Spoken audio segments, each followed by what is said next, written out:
اس لیے سکون کے ساتھ بیٹھو، بیٹھ جاؤ، بیٹھو، ایک دم سے بیٹھ جاؤ، سارے لوگ بیٹھ جاؤ، کلمہ پڑھو جھوم کے لا الہ الا اللہ محمد رسول اللہ صلی اللہ تعالی علیہ وسلم۔ امام بخاری کی ماں دعائیں کرتی ہے، وہ کنیز فاطمہ زہرا، وہ ماں کی دعا کا اثر دیکھو، خدا کا کرم ہوا، بنجر زمین پہ نور کی برسات ہو گئی، خواب میں حضرت ابراہیم سے ملاقات ہو گئی، ماں تشریف، ماں کے خواب میں حضرت ابراہیم تشریف لائے اور کہا اے خاتون اللہ نے تیری دعا قبول کر لی ہے اور تیرے بیٹے محمد کو بینائی لوٹا دی ہے، بینائی عطا کر دی ہے۔ اس نے حضرت ابراہیم نے صبح صبح کا ٹائم تھا، ابھی فجر کی اذان نہیں ہوئی ہے یا ہو چکی ہے، ماں کی آنکھ کھلی، قریب میں بیٹا سو رہا تھا، نام ہے محمد بن اسماعیل بخاری۔ اپنے بیٹے کو اٹھایا، آپ کو یاد تھا نا ایک دم سے، بیٹے کو اٹھایا، کہا بیٹے ذرا آنکھیں کھولنا، آنکھوں میں خوشی کے آنسو بھی ہیں۔ محمد بن اسماعیل نے آنکھیں کھولی، ماں مجھے تیرا چہرہ نظر آ رہا ہے۔ یہ جملے سننے کے لیے ماں کے کان ترس گئے تھے، اتنا کہا تو بھارس بن گئی، کلیجے سے چمٹا دیا، مولا تیرا شکر ہے تو نے میرے بیٹے کی بیٹا کی واپس کر دی۔ یہ ماں ہوتی ہے کہ اپنی زندگی کو قربان کر دیتی ہے بچوں کے لیے۔ مالک تیرا شکر ہے، اے بیٹے تجھے صاف نظر آ رہا ہے، ماں ہاں تیرا چہرہ بھی نظر آ رہا ہے، اور تو جو چادر اوڑے ہوئے ہے نا سرخ رنگ کی چادر ہے میری ماں، اللہ اللہ۔ اور یہاں پہ محمد بن اسماعیل بخاری کی انتخاب پہ بھی قربان جاؤ، روشنی ملی، بینائی ملی، آسمان کی رنگت نہ دیکھی، ماں کا چہرہ دیکھا، گویا کہ انہوں نے ماں کا چہرہ دیکھنے کے بعد یہ کہہ دیا اے اندھیرے دیکھ لے منہ تیرا کالا ہو گیا، ماں نے آنکھیں کھول دی، گھر میں اجالا ہو گیا۔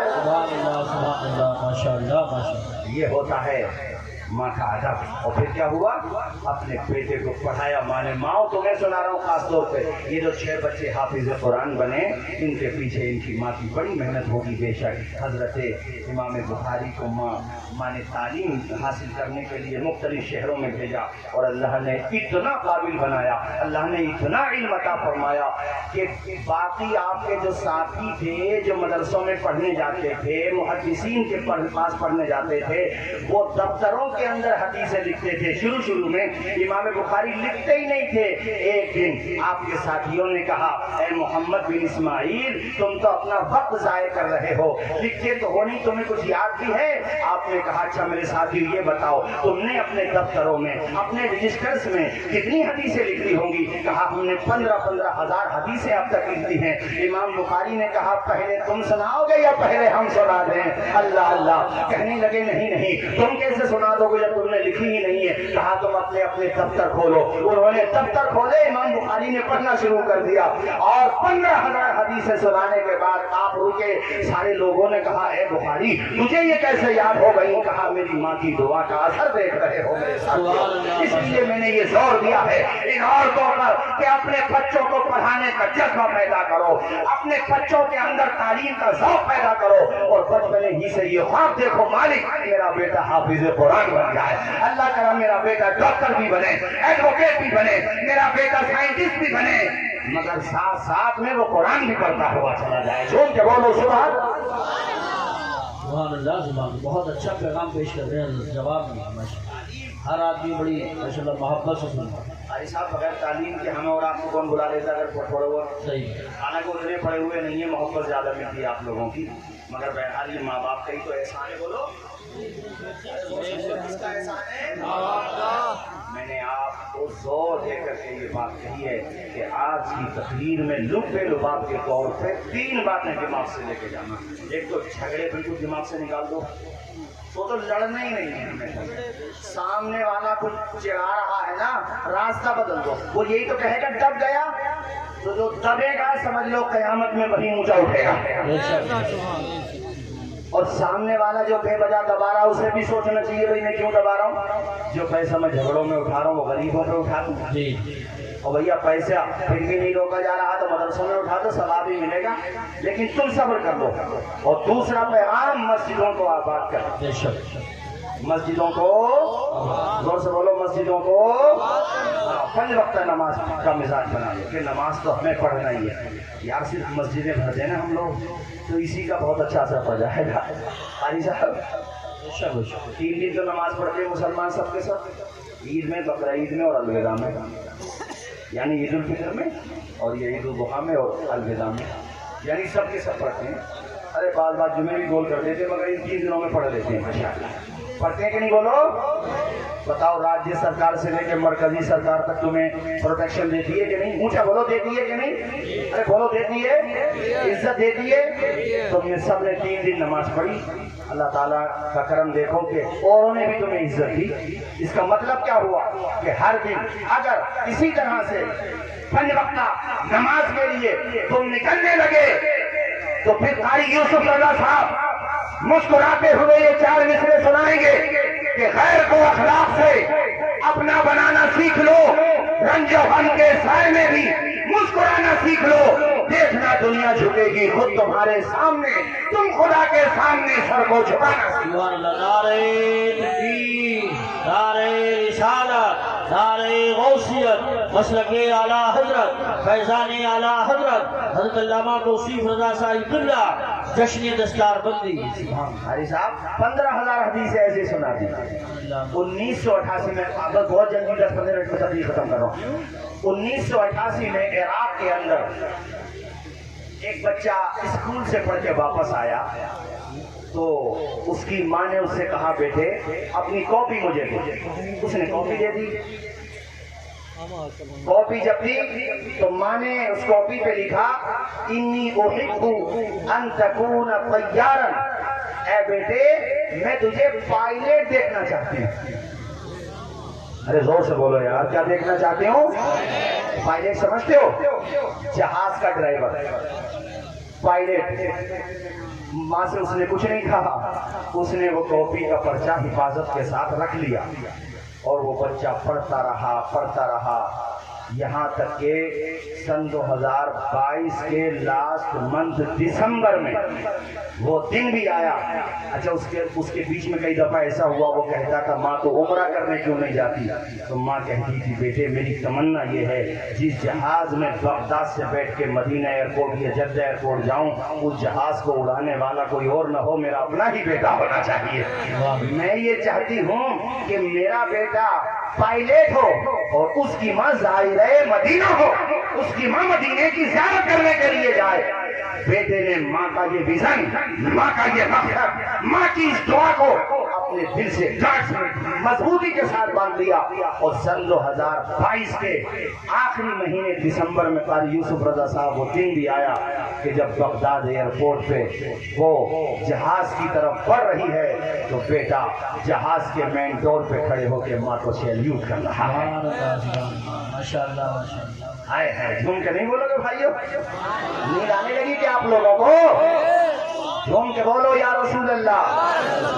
اللہ اللہ. جب مین دروازے پہ ماں پہنچی اور ماں کو بیٹے نے دیکھا تو اس نے اپنا کیپ یعنی جو اس کا لگانے والا کیپ ہوتی ہے اس نے وہ کیپ اتارا اور ماں کے قدموں میں رکھ دیا. ماں کی آنکھوں میں آنسو آئے. ماں نے اپنے بیٹے کی پیشانی کو چوما اور یہ کہا یا اللہ ایسی اولاد سب کو عطا فرما جیسی اولاد تو نے مجھے عطا فرمائی. میرے بیٹے نے وہ کر کے دکھا دیا اور الحمدللہ اس کی ماں عمرہ کرتی ہے پھر واپس اپنے وطن آ جاتی ہے. یہ سنانے کا مقصد یہ تھا اے ماں تمہیں میں سنا رہا تھا کہ اپنے بچوں کو بچپنے ہی سے ویژن دو، ٹارگیٹ دو. ہمیں اپنے بچوں کو کامیاب بنانا ہے، ان کے ہاتھوں میں قلم دینا ہے. مجھے اعظم خان صاحب کا یہ جملہ یاد آتا ہے. انہوں نے کہا تھا اگر تم بھی اپنی نسلوں کے بارے میں غور نہیں کرو گے تو 7 سمندر پار سے تمہارے ہاتھوں میں قلم دینے کے لیے کوئی نہیں آئے گا. تمہیں ہی پڑھنا پڑے گا. ابھی آپ کے عمردانی صاحب ہیں اپنے یہاں کے سانسد. ایجوکیشن کی طاقت ہے، تعلیم کی طاقت ہے. تعلیم حاصل کرو. یہ مت سوچنے لگنا کہ یہ مولانا توصیف رضا صاحب اس ولیج میں تعلیم کی بات لے کے بیٹھ گئے. ہم گاؤں کے رہنے والے ہیں، ہم پڑھے بھی تو کیا پڑھیں گے، کریں گے بھی تو کیا کریں گے. یہ غلط سوچ ہے. ایسا کچھ نہیں ہے. الحمدللہ بہت سے لوگ ہیں جو گاؤں کے بھی ہوں تو اللہ کے کرم سے نام روشن کر دیتے ہیں. ارے وہ لڑکا بھی تو گاؤں کا ہی ہو گیا، ارے وہ بھی تو ضلع امروہہ کا نہیں، بولو نام روشن ہو جاتا ہے. اس لیے گھبراؤ نہیں، سنگھرش کرو، محنت کرو، جذبہ لے کر کے جاؤ اور اپنے دماغ میں یہ بٹھا کر کے چلے جاؤ جو پیسہ ہم بیاہ شادیوں میں فضول خرچ کر رہے ہیں, وہ خرافات میں اٹھا رہے ہیں, وہ پیسہ ہم بچوں کی تعلیم پر اٹھائیں گے. آگے بولو ذرا انشاءاللہ, اور زور سے بولو بھائیو انشاءاللہ. پڑھاؤ گے کہ نہیں پڑھاؤ گے بچوں کو؟ بولو. آدھی روٹی کھائیں گے بچوں کو, آواز آئے بچوں کو. اپنے سنبل کی بات ہے, جب یہ چیئرمین شریف اللہ صاحب ضلع کے چیئرمین بنے تھے اس ٹائم کی بات ہے, بلکہ ان سے بھی انہوں نے سنائی تھی یہ بات. اپنے سنبل میں جو کوٹ ہے تو اس میں ایک سنتری ہوا کرتا تھا, غیر مسلم تھا, مگر میں تعلیم کے بارے میں بتا رہا ہوں, ذوق ہوتا ہے. وہ سنتری تھا, جب جج صاحب آتے تھے تو ان کی کرسی لگانا یا باقی کام دیکھنا وہ اس کی ذمہ داری تھی, سیلیوٹ بھی کرتا تھا ان کو. تو سنتری کے دماغ میں یہ بات آئی, کیوں نہ ایسا ہو کہ میں تو سنتری ہی رہوں گا, آگے کیا ترقی کروں گا, لیکن اس کرسی پہ ایک دن میرا بیٹا آ رہا ہو, میں یہیں پہ. اور اس نے پڑھایا, اور اتنا پڑھایا کہ ریٹائرمنٹ کا ٹائم تھا اس کا, جلد ہی وہ مطلب ریٹائر ہونے والا تھا. اتنے ہی میں اس کا بیٹا جج بن کے سنبل کی کورٹ میں آ رہا تھا, اور باپ وہاں کھڑے ہو کر کے اپنے بیٹے کو سیلیوٹ مان رہا تھا. تو بیٹا آگے نہیں بڑھا بلکہ اپنے پتا جی کے چرنوں میں جھک گیا, اور اپنے پتا جی کے چرنوں کو اس نے چھوا, سمان دیا. یہ کہنا چاہتا ہوں, اس کے اعتبار سے میں نے کہا تعلیم حاصل کرنا چاہیے. ایک ابھی یہاں کا ہریانہ کا لڑکا تھا, میں نے اس کا فوٹو دیکھا سوشل میڈیا پہ, وہ محنت کرتا تھا, اس کا باپ رکشا چلاتا تھا, رکشا بولر آٹو چلاتا تھا, مگر بچے کو پڑھاتا تھا, کتنی پریشانیاں اٹھاتا تھا, فاقہ کرتا تھا, بچے کو پڑھاتا تھا. اس کا بیٹا تو IAS بنا, DM بنا, اور جس دن DM کے آفس میں وہ پہنچا, پہلا دن کا پوسٹنگ کا, تو اپنے پتا جی کو اس نے کرسی پہ بٹھایا, خود پاؤں میں بیٹھ گئے اپنے پتا جی کے, اور اس کے باپ نے روتے ہوئے اپنے بچے کے سر پہ ہاتھ رکھا. یہ چند باتیں تو میں نے صرف اس لیے بتائی ہے تاکہ اس چرچے کا کچھ نچوڑ نکل کے آئے, اتنے مجلے میں ایک بندہ بھی یہ عزم لے کر کے جائے کہ انشاءاللہ اپنے بیٹے کو ایڈوکیٹ بناؤں گا, اور اتنا بڑا ایڈوکیٹ بناؤں گا صرف امروہہ کورٹ کا ایڈوکیٹ نہ بنے گا, اللہ نے چاہا تو میرا بیٹا سپریم کورٹ کا ایڈوکیٹ. اور ایڈوکیٹ کیا, ہم تو جج تو خواب دیکھیں نا بھائی. ارے یہ سب بے وجہ کی باتیں ہیں, یہ تمہیں دنیا نہیں چاہتی, کچھ نہ کچھ سچائی ہے, مگر لوہا کھوٹا ہے تو کہیں نہ کہیں لوہار بھی تو کھوٹا ہے, کہیں لوہا کھوٹا ہے کہیں لوہار کھوٹا ہے. کچھ نہ کچھ کمی تو ہماری بھی ہے. ارے برادری کے اوپر بدلے جانا, اس بات کو یعنی جملہ بولا جاتا ہے, یعنی کچھ لوہا کھوٹا کچھ لوہار کھوٹا. اس کا مطلب یہ ہوتا ہے کہ ادھر سے بھی تعصب ہے, مگر کمی تو ہماری بھی ہے, غفلت تو ہماری بھی ہے. ورنہ پرائیویٹ جاب کرنے سے کون روک سکتا ہے, تمہاری صلاحیتوں سے کون رکھ سکتا ہے. تمہارے اندر خوبی ہو, اگر خوبی کی بات آ گئی تو میں بتا دو, خوبی اپنے آپ کو منوا کے رہتی ہے. انسان کے اندر اگر صلاحیت ہو تو دشمن کو ماننا پڑتا ہے, کسی کی مجبوری نہ بنو, اس کی ضرورت بن جاؤ. سبحان اللہ, بہت اچھا جملہ. اس کی کیا بن جاؤ, بولو زور سے, آواز آئے, کیا بن جاؤ.